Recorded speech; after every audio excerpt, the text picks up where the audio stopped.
और सा माहौल है, वहां आप नहीं गए। उड़ीसा, बिहार, नॉर्थ ईस्ट के प्रदेश, झारखंड, छत्तीसगढ़, गुजरात, इन प्रदेशों में नहीं गए, तो दूसरी भारत जोड़ो यात्रा होनी चाहिए जो मणिपुर से मुंबई तक जाए। और हमने यह बात एक्सेप्ट कर ली, इसलिए मैं आज आपके सामने यहां खड़ा हूं। दूसरी भारत जोड़ो यात्रा में हमने न्याय शब्द जोड़ दिया, क्योंकि पहली यात्रा में जिससे भी हम मिलते थे, चाहे वो किसान हो, युवा हो, महिला हो, सब लोग हमसे कहते थे कि देखिए जो हिंसा फैल रही है, जो नफरत फैल रही है, उसका कारण अन्याय है। किसानों के खिलाफ अन्याय, महिलाओं के खिलाफ अन्याय, युवाओं के खिलाफ अन्याय, गरीबों के खिलाफ अन्याय, मजदूरों के खिलाफ अन्याय। हिंदुस्तान के 90% लोगों के साथ हर रोज अन्याय होता है।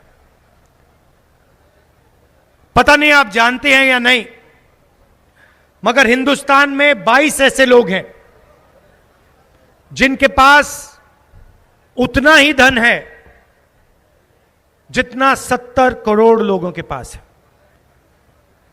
एक तरफ 22 लोग और दूसरी तरफ 70 करोड़ लोग। जितना उनके पास धन, उतना इनके पास धन। अरबपतियों का 16 लाख करोड़ रुपया माफ किया जाता है। 16 लाख करोड़ रुपया। आम आदमी को 16 लाख करोड़ रुपया कितना होता है नहीं समझ आता। अदानी को जरूर समझ आ जाता है, अरबपतियों को समझ आ जाता है, मगर आपको और हमको यह नंबर कितना बड़ा है नहीं समझ आता। मनरेगा में 65,000 करोड़ रुपए लगते हैं। एक साल के लिए अगर मनरेगा चलाना हो तो 65,000 करोड़ रुपए में चलता है। नरेंद्र मोदी जी ने 20-25 लोगों का 16 लाख करोड़ रुपया कर्जा माफ किया। 24 साल का मनरेगा का पैसा नरेंद्र मोदी जी ने 22-25 लोगों को दिया। 24 साल का मनरेगा का पैसा 22-25 लोगों का कर्जा माफ करके दिया। किसानों का कर्जा माफ नहीं किया, महिलाओं का नहीं किया, कॉलेज की फीस का माफ नहीं किया, मजदूरों का नहीं माफ किया। जो देश में सबसे अमीर लोग हैं उनका 16 लाख करोड़ रुपया कर्जा माफ किया है। इससे बड़ा अन्याय हो ही नहीं सकता। मैं सिर्फ यह कह रहा हूं कि अगर उनका कर्जा माफ हो तो फिर किसानों का, मजदूरों का, छोटे व्यापारियों का, युवाओं का भी कर्जा माफ होना चाहिए। सिर्फ यह कह रहा हूं। तो यह है आर्थिक अन्याय। दूसरा, सामाजिक अन्याय। देश में तकरीबन 50% पिछड़े वर्ग के लोग हैं। एग्जैक्टली कितने हैं कोई नहीं जानता, अंदाजे से कह सकते हैं कि तकरीबन 50% है। 55 भी हो सकते हैं, 60 भी हो सकते हैं, किसी को नहीं मालूम। 15% दलित हैं, 15% माइनॉरिटी हैं, 8% आदिवासी हैं, 5% गरीब जनरल कास्ट के लोग हैं।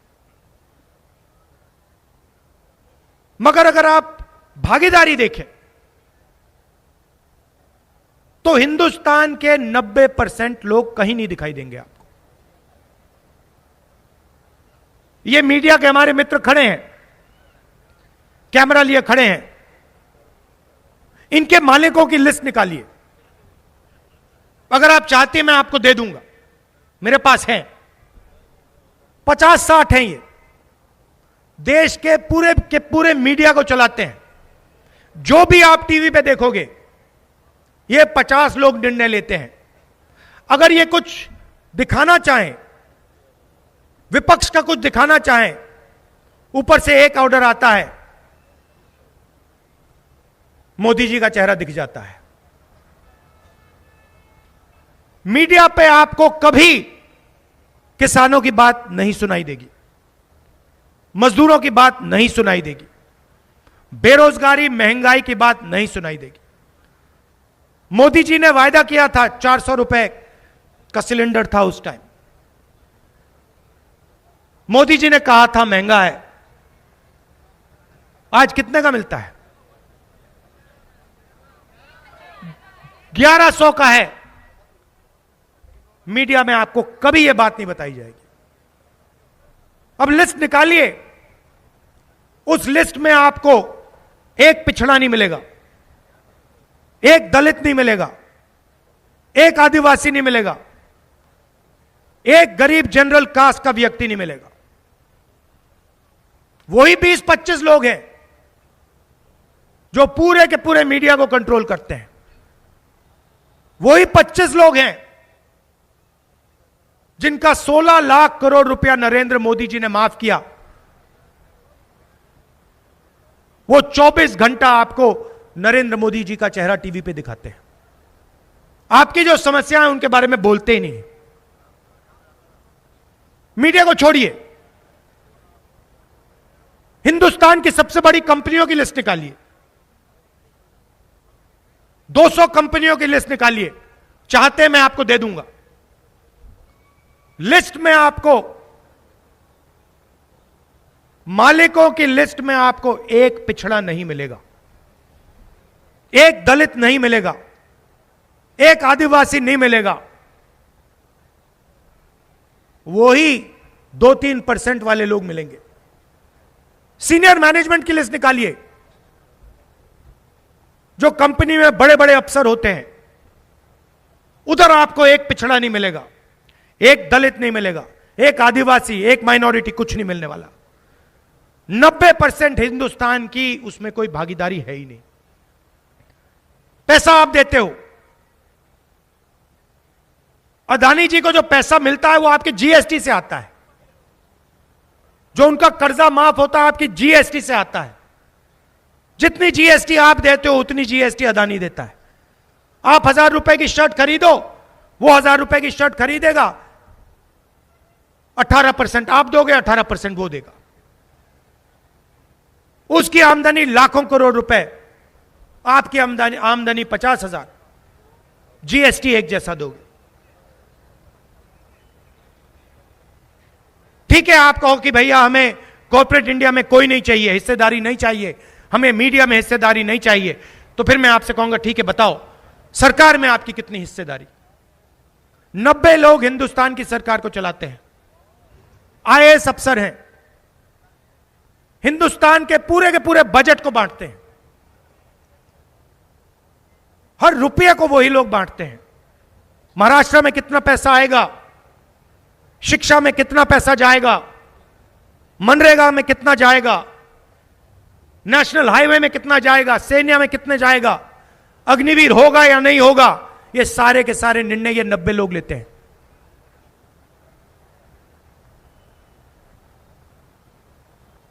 नब्बे लोग हैं। पिछड़े कितने? 3। दलित कितने? 3। आदिवासी कितने? 1। और अगर हिंदुस्तान की सरकार 100 रुपए खर्च करती है, 100 रुपए भेजती है, तो पिछड़े, दलित, आदिवासी अफसर 6 रुपए का निर्णय लेते हैं। दलितों की आबादी 15%, बजट में हिस्सेदारी 1%। आदिवासी की 8% आबादी, बजट में अफसरों की हिस्सेदारी 100 रुपए में से 10 पैसे। पिछड़े 50% है कम से कम 5% की हिस्सेदारी है, उनके अफसर 5% का निर्णय लेते हैं। सब मिला के 100 रुपए में से 6 रुपए का निर्णय दलित, पिछड़े और आदिवासी अफसर लेते हैं। सरकार में भी आपकी भागीदारी नहीं है, आपके लोग कोने में बैठते हैं। बड़ी मिनिस्ट्री में आपका कोई है ही नहीं, फाइनेंस मिनिस्ट्री में आपका कोई एक आदमी नहीं है। प्राइवेट अस्पतालों की मालिक की लिस्ट निकालिए, उधर आप नहीं हो। कॉलेजेस की लिस्ट निकालो, उधर नहीं हो। पैसा जरूर दोगे, बीमार होते हो जेब से आपका पैसा निकलेगा। अस्पताल को जमीन दी जाएगी, किसकी दी जाएगी? आदिवासी की, पिछड़ों की, दलितों की, गरीब जनरल कास्ट की। जब जमीन देने का टाइम आता है आपके सामने खड़े हो जाते हैं, जब भागीदारी देने का टाइम आता है आपको भगा देते हैं। और सबसे ज्यादा नुकसान महिलाओं को होता है, क्योंकि आपको डबल चोट लगती है। आप पिछड़े वर्ग के भी हैं और फिर आप महिला भी हैं, आप दलित वर्ग के भी हैं, आप महिला भी हैं, आप आदिवासी वर्ग के हैं, आप महिला हैं, आप गरीब जनरल कास्ट की हैं, आप महिला हैं। तो आपको डबल चोट लगती है, हर चीज में आपको डबल चोट लगती है। नरेंद्र मोदी जी ने धूमधाम से लोकसभा में आरक्षण दिया, पटाखे फोड़े, डांस गाना हुआ, और फिर आपको बताया जाता है कि देखिए सर्वे के बाद आपको आरक्षण दिया जाएगा। सर्वे कब होगा? 10 साल के बाद। तो धूमधाम कर दिया, पार्लियामेंट में भाषण दे दिया, मगर आपको आरक्षण 10 साल बाद मिलेगा। कांग्रेस पार्टी की सरकार आएगी, एकदम हम आपको आरक्षण दे देंगे, कोई सर्वे की जरूरत नहीं। तो यह सबसे पहला काम है, क्योंकि हम चाहते हैं कि इन सब संस्थाओं में, हर इंस्टीट्यूशन में, मीडिया में, सरकार में, लोकसभा, विधानसभा, पंचायतों में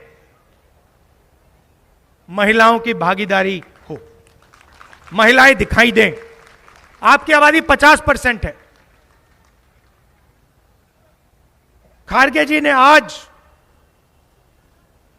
5 ऐतिहासिक अनाउंसमेंट किए हैं। सबसे पहला और शायद सबसे जरूरी,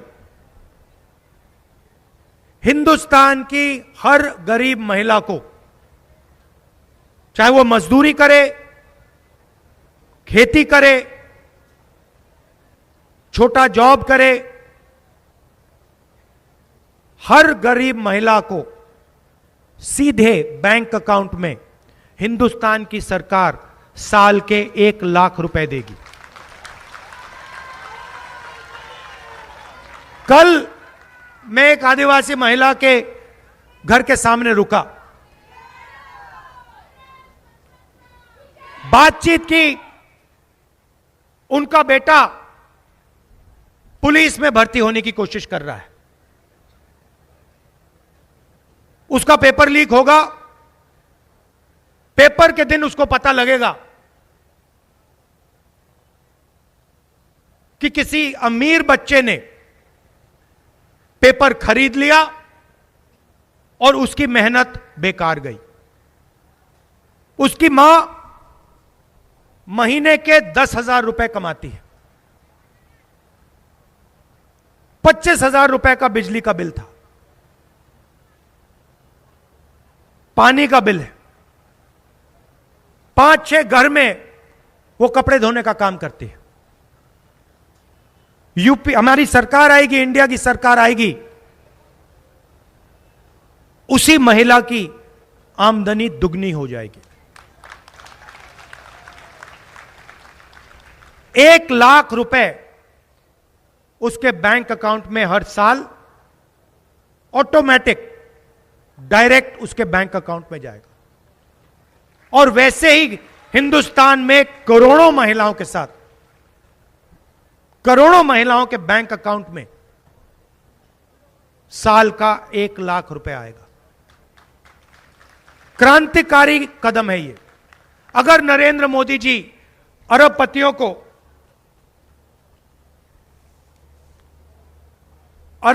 को 16 लाख करोड़ रुपए दे सकते हैं, तो हम करोड़ों महिलाओं को 1 लाख रुपए दे सकते हैं।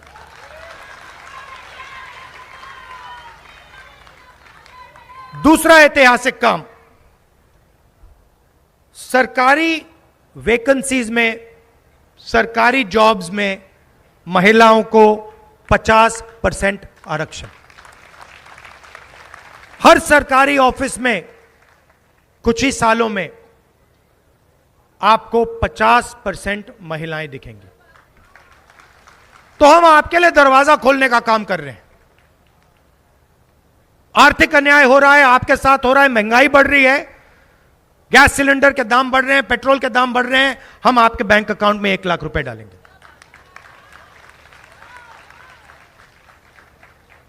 सरकार में आपकी जगह नहीं बनती, हम 50% रिजर्वेशन दे के आपको अंदर दरवाजा खोल के डालेंगे।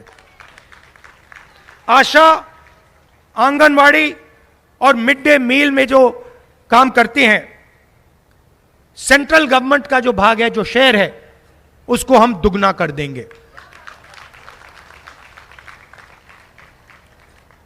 हर पंचायत में एक अधिकार मैत्री को हम अपॉइंट करेंगे। वो महिलाओं को उनके अधिकारों के बारे में समझाएंगी और उनके अधिकारों के लिए उनके साथ मिलकर लड़ेंगी। और आखिरी काम, सावित्री फूले जी की जन्मभूमि है, तो उनके याद में हम हर डिस्ट्रिक्ट में महिलाओं के लिए हॉस्टल खोलेंगे। जो महिलाएं काम करती हैं, जॉब करती हैं, उनके लिए हॉस्टल खोलेंगे।